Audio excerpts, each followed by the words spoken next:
हर हर महादेव।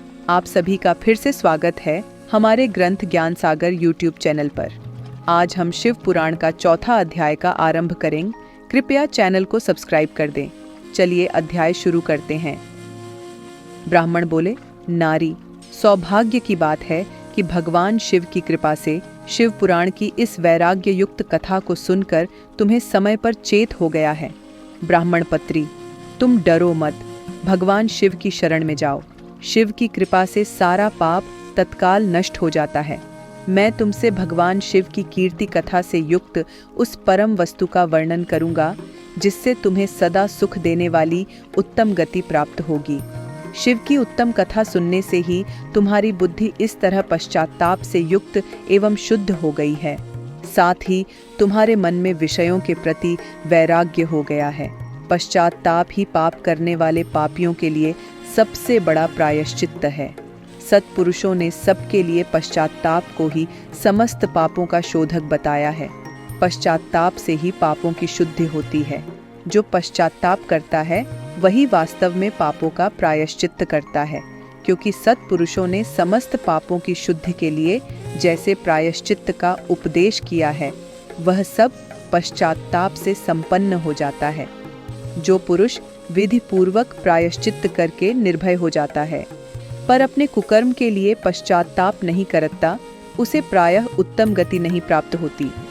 परंतु जिसे अपने कुकृत्य पर हार्दिक पश्चाताप होता है वह अवश्य उत्तम गति का भागी होता है, इसमें संशय नहीं। इस शिव पुराण की कथा सुनने से जैसी चित्त शुद्धि होती है वैसी दूसरे उपायों से नहीं होती। जैसे दर्पण साफ करने पर निर्मल हो जाता है, उसी प्रकार इस शिव पुराण की कथा से चित्त अत्यंत शुद्ध हो जाता है, इसमें संशय नहीं है। मनुष्यों के शुद्ध चित्त में जगदम्बा पार्वती सहित भगवान शिव विराजमान रहते हैं। इससे वह विशुद्धात्मा पुरुष श्री सांब सदाशिव के पद को प्राप्त होता है। इस उत्तम कथा का श्रवण समस्त मनुष्यों के लिए कल्याण का बीज है। अतः यथोचित शास्त्रोक्त मार्ग से इसकी आराधना अथवा सेवा करनी चाहिए। यह बंधन रूपी रोग का नाश करने वाली है।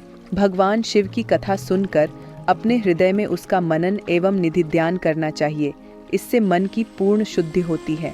मन के शुद्ध होने से महेश्वर की भक्ति उनके दोनों पुत्रों ज्ञान और वैराग्य के साथ अवश्य प्रकट होती है। तत्पश्चात महेश्वर की कृपा से दिव्य मुक्ति प्राप्त होती है। जो मुक्ति से वंचित है उसे पशु समझना चाहिए, क्योंकि उसका चित्त माया के बंधन से जुड़ा हुआ है। वह निश्चय ही संसार के बंधन से मुक्त नहीं हो सकता। ब्राह्मण पत्नी, इसलिए तुम्हें अपना मन विषयों से हटाकर भक्ति पूर्वक भगवान शिव की इस परम पवित्र कथा को सुनना चाहिए। इस कथा को सुनने से तुम्हारा मन शुद्ध हो जाएगा और तुम्हें मोक्ष की प्राप्ति होगी। जो मनुष्य शुद्ध मन से भगवान शिव के चरण कमलों का ध्यान करता है उसे एक जन्म में मुक्ति मिल जाती है। यह मैं तुमसे सत्य सत्य कहता हूँ। सूत जी कहते हैं, शौनक। इतना कहकर वे श्रेष्ठ शिव भक्त ब्राह्मण चुप हो गए। उनका हृदय करुणा से आर्द्र हो गया था। वे शुद्ध चित्त महात्मा भगवान शिव के ध्यान में मग्न हो गए। तदनंतर बिंदुक की पत्री छंचला मन ही मन प्रसन्न हो उठी। ब्राह्मण का उक्त उपदेश सुनकर उसके नेत्रों में आनंद के आंसू छलक आए थे। वह ब्राह्मण पत्नी छंचला हर्ष भरे हृदय से उन श्रेष्ठ ब्राह्मण के दोनों चरणों में गिर पड़ी और हाथ जोड़कर बोली, मैं कृतार्थ हो गई। तत्पश्चात उठकर वैराग्य युक्त उत्तम बुद्धि वाली वह स्त्री जो अपने पापों के कारण अति दंडित थी, उन महान शिव भक्त ब्राह्मण से हाथ जोड़कर गंगद वाणी में बोली। चंचुला ने कहा, ब्राह्मण शिव भक्तों में श्रेष्ठ स्वामिन, आप धन्य हैं। आप परमार्थदशों हैं और सदैव दूसरों की भलाई करने में लगे रहते हैं। इसलिए मनुष्यों में श्रेष्ठ मुनि ही प्रशंसा के पात्र हैं। साधो, मैं नरक के समुद्र में गिर रही हूँ। आप मेरा उद्धार कीजिए, उद्धार कीजिए। पौराणिक अर्थ तत्व से स्मप्न जिस सुंदर शिव पुराण की कथा को सुनकर मेरे मन में संपूर्ण विषय से वैराग्य उत्पन्न हो गया है। इस शिव पुराण को सुनने के लिए इस समय मेरे मन में बड़ी श्रद्धा उत्पन्न हो रही है। सूत जी कहते हैं, ऐसा कहकर हाथ जोड़ उनका अनुग्रह पाकर छंचला उस शिव पुराण की कथा को सुनने की इच्छा मन में लिए उन ब्राह्मण देवता की सेवा में तत्पर हो वहां रहने लगी। तदनंतर शिव भक्तों में श्रेष्ठ और शुद्ध बुद्धि वाले उन ब्राह्मण देव ने उसी स्थान पर उस स्त्री को शिव पुराण की उत्तम कथा सुनाई। इस प्रकार उस गोकर्ण नामक महाक्षेत्र में उन्हीं श्रेष्ठ ब्राह्मण से उसने शिव पुराण की वह परम उत्तम कथा सुनी, जो भक्ति, ज्ञान और वैराग्य को बढ़ाने वाली तथा मुक्ति देने वाली है। उस परम उत्तम कथा को सुनकर वह ब्राह्मण पत्नी अत्यंत कृतार्थ हो गई। उसका चित्त शीघ्र ही शुद्ध हो गया। फिर भगवान शिव के अनुग्रह से उसके हृदय में शिव के सगुण रूप का चिंतन होने लगा। इस प्रकार उसने भगवान शिव में लगी रहने वाली उत्तम बुद्धि पाकर शिव के सच्चिदानंदमय स्वरूप का बारंबार चिंतन आरंभ किया। तत्पश्चात समय के पूरे होने पर भक्ति, ज्ञान और वैराग्य से युक्त हुई छंचला ने अपने शरीर को बिना किसी कष्ट को त्याग दिया। इतने में ही त्रिपुर शत्रु भगवान शिव का भेजा हुआ एक दिव्य विमान द्रुत गति से वहां पहुंचा, जो उनके अपने गणों से संयुक्त और भांति भांति के शोभा साधनों से संपन्न था। छंचला उस विमान पर आरूढ़ हुई और भगवान शिव के श्रेष्ठ पार्षदों ने उसे तत्काल शिवपुरी में पहुंचा दिया।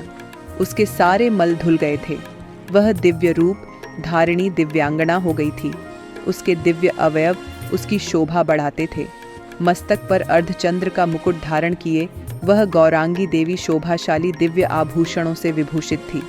शिवपुरी में पहुंचकर उसने सनातन देवता त्रिनेत्रधारी महादेव जी को देखा। सभी मुख्य देवता उनकी सेवा में खड़े थे।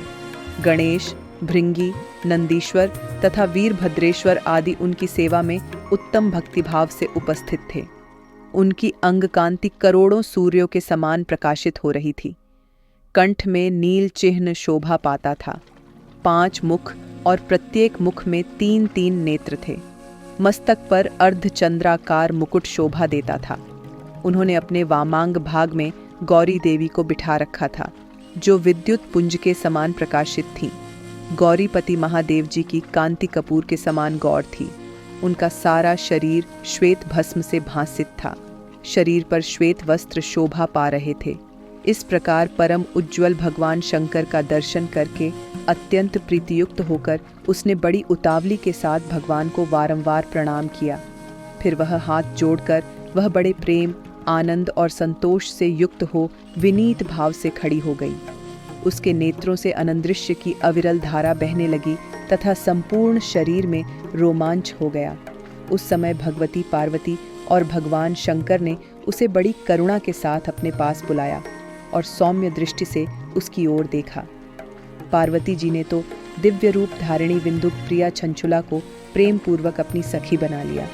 वह उस परमानंद घन ज्योति स्वरूप सनातन धाम में अविचल निवास पाकर दिव्य सौख्य से संपन्न हो अक्षय सुख का अनुभव करने लगी। इसी के साथ शिव पुराण का यह अध्याय समाप्त होता है। हर हर महादेव। अगर आपने हमारे चैनल को सब्सक्राइब नहीं किया है तो कृपया चैनल को सब्सक्राइब कर दें। हम जल्दी ही आपके लिए शिव पुराण का अगला अध्याय लेकर जल्दी वापस आएंगे। जय शंकर।